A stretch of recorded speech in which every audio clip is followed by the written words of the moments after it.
11 నెలలు పూర్తయిన సందర్భంలో మరి 12వ నెల సంవత్సర కాలం దగ్గర పడుతున్నది. మరి ఈ సందర్భంలో రేవంత్ రెడ్డి ప్రభుత్వం సాధించిన విజయాలు ఈ ప్రజల్లోకి పోకుండా, కాంగ్రెస్ ప్రభుత్వం సాధించిన అభివృద్ధి ప్రజల్లోకి పోకుండా టీఆర్ఎస్ ప్రభుత్వం ఒక దమన నీతిని పాటిస్తూ ఈరోజు కాంగ్రెస్ పార్టీ ప్రభుత్వం మీద గోబెల్స్ ప్రచారం చేస్తూ ఉన్నారు. మొన్న మహబూబ్నగర్ జిల్లా లగచర్లలో జరిగిన ఇన్సిడెంట్ను అడ్డు పెట్టుకొని ఈరోజు మరి మహబూబాద్ జిల్లా కేంద్రంలో వాళ్ళు ధర్నాకు పిలిపించి ఈ ప్రభుత్వం మీద ఒక చెడ్డ పేరు తీసుకురావాలని టీఆర్ఎస్ పార్టీ కుట్ర చేస్తూ ఉన్నది. యావత్తు ప్రజానీకం, ఈ రాష్ట్రానికి సంబంధించిన ప్రజలు, దేశం యావత్తు కూడా మొన్న లగ్గచెర్లలో ఏం జరిగిందో చూసిర్రు. మీడియా మిత్రులు కానీ, ఎలక్ట్రానిక్ మీడియా కానీ, ప్రజలు కానీ అన్ని విషయాలు గమనిస్తూ ఉన్నారు.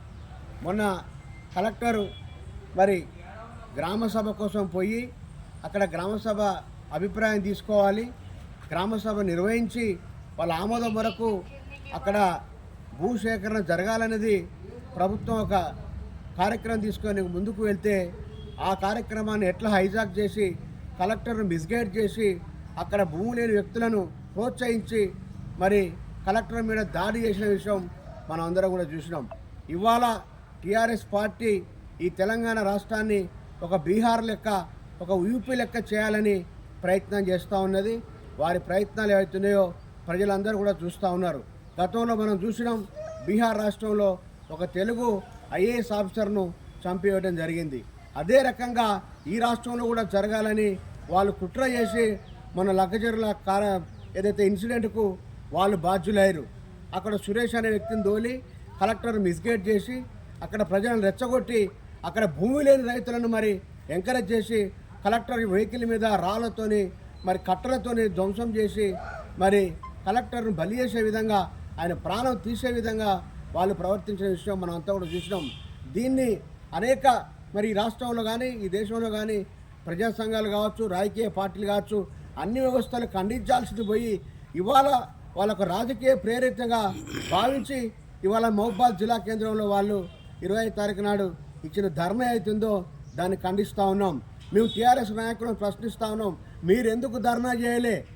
ఇక్కడ మహబూబాద్ జిల్లాలో కలెక్టర్ ఆఫీస్ కట్టింది సాలార్ తండ ప్రజల భూమి, అది ఆ రోజు మీరు ఎందుకు ధర్నా చేయలేదు? మెడికల్ కాలేజ్ కట్టినప్పుడు ఆ భూమి అంతా కూడా అక్కడ తండావాసులది, ఆ రోజు మీరు ఎందుకు ధర్నా చేయలేదు? ఇవాళ కూడా మరి కొంత పోలీస్ డిపార్ట్మెంట్ వాళ్ళకు అక్కడ ఎస్టీల భూములు మరి గతంలో ఉన్న ప్రభుత్వం కేటాయించిపోతే ఇవాళ కూడా శనగపురం తండ ప్రజలు మరి మహబూబాద్ ప్రజలు ధర్నాలు చేస్తూ ఉంటే ఏ రోజన్నా పోయి మీరు పరామర్శించురా, ఏ రోజన్నా పోయి మీరు వాళ్ళను దర్శించురా, మీకు ఏ నష్టం జరిగిందని చెప్పి మరి అక్కడ ఉన్న ఎమ్మెల్యేనో ఎంపీనో గతంలో పనిచేసిన మంత్రులు ఎవరన్నా టీఆర్ఎస్ ప్రజాప్రతినిధులు అక్కడ పోయి వాళ్లకు సంఘీభావం తెలియజేసిరా అని చెప్పి మేము అడుగుతూ ఉన్నాం. మీరు ఏమైనా రాజకీయ ప్రేరణతో కూడుకొని ఈ రాష్ట్రంలో కాంగ్రెస్ పార్టీ ప్రభుత్వాన్ని బదనాం చేయాలని ఒక దుష్ట పన్నాగంతో ఇవాళ ఇన్సిడెంట్ ఒక దగ్గర జరిగితే, సంఘటన ఒక దగ్గర జరిగితే ఇవాళ వచ్చి మానుకోట్లో మీరు ధర్నా చేస్తూ ఉన్నారు. అంటే ఇక్కడ గిరిజన ప్రజలు మరి దళిత ప్రజలు ఉన్నారు, వారిని రెచ్చగొట్టాలి, మా రాజకీయ కార్యక్రమాల కోసం వాడుకోవాలని మీరు చేస్తూ ఉన్నారు. మేము ఈరోజు ప్రశ్నిస్తూ ఉన్నాం, ఈ రాష్ట్రంలో ఉన్న ఇవాళ కేసీఆర్ ప్రభుత్వం బోట్లు పెట్టుకున్నది పల్లె ప్రకృతి వనాలని. కేసీఆర్ ప్రభుత్వం ఇది మన అవి ఉన్నాయి కదా శ్మశాన వాటికలకు బోట్లు పెట్టుకున్నా ఉన్నారు, మరి శ్మశాన వాటికలకు. అదేవిధంగా కేసీఆర్ ప్రభుత్వం పేరు పెట్టింది గతంలో తెలంగాణ క్రీడా మైదానం అని. ఈ రాష్ట్రంలో ఉన్న క్రీడా మైదానాలు కావచ్చు, పల్లె ప్రకృతి వనాలు కావచ్చు, ఈ రాష్ట్రంలో శ్మశాన వాటికలు కావచ్చు, ఆ భూములని ఎవరి అని చెప్పి ప్రశ్నిస్తూ ఉన్నాం. గతంలో 1977లో ఇందిరమ్మ హరిజనులకు గిరిజనులకు ఇచ్చిన భూములు అవన్నీ కూడా మీరు గుంజుకొని శ్మశాన వాటికలు, పల్లె ప్రకృతి వనాలు, అదేవిధంగా మరి తెలంగాణ క్రీడా మైదానాలు మీరు నిర్మిస్తే ఆ భూముల విషయంలో మీరు ఏ నీతి పాటించరు? మీరు కేవలం ఎస్సీ ఎస్టీల విలువైన భూములు గుంజుకొని మీరు శ్మశాన వాటికలు నిర్మించలేదా? మీరు పల్లె ప్రకృతి వనాలు నిర్మించలేదా? అవన్నీ కూడా మేము ఖండిస్తూ ఉన్నాం. మీరు చేసినప్పుడు ఒక రకంగా ఈరోజు కాంగ్రెస్ ప్రభుత్వం మరి బాజాబ్తా డబ్బులు ఇచ్చి భూసేకరణ చేయాలని చెప్పి గ్రామసభ పెట్టి మరి ప్రజల అవగాహన కల్పించే ప్రయత్నం చేస్తే మీరు కలెక్టర్ మీద దాడి చేసి ఈ వ్యవస్థలన్నిటి కూడా మిస్గైడ్ చేసుకుంటూ ఇవాళ కాంగ్రెస్ పార్టీ ప్రభుత్వం మీదకి దళితులను గిరిజనులను రెచ్చగొట్టాలని ప్రయత్నం చేస్తూ ఉన్నారు. గతంలో ఏ రకమైన పరిపాలన జరిగింది, ఇవాళ ఏ రకమైన పరిపాలన జరుగుతూ ఉన్నదో ఇలా ప్రజలందరూ కూడా చూస్తూ ఉన్నారు.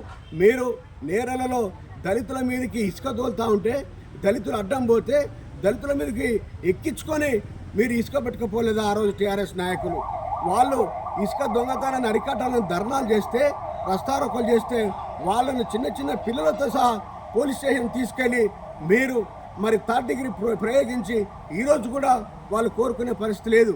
మరి ఖమ్మంలో మీ ప్రభుత్వంలో రైతులకు వేడి